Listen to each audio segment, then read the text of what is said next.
Come with us on one of our favorite boat tours in Iceland. The Viking Sushi Boat Tour departs from the cozy town of Stykkishólmur on the Snæfellsnes peninsula in West Iceland.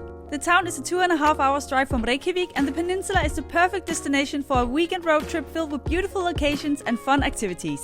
The high point of this boat tour is of course the sushi part, where you get to see the colorful creatures that live on the ocean floor. You'll get to sample the catch of the day straight from the sea. We've never had scallops as fresh as these, and the sea urchins taste absolutely heavenly too. If you like, you can even purchase drinks with your seafood tasting. And of course, what we don't eat, we let straight back into the sea. The Viking Sushi Boat Tour is a brilliant activity for the entire family, and perfect for bird enthusiasts as well.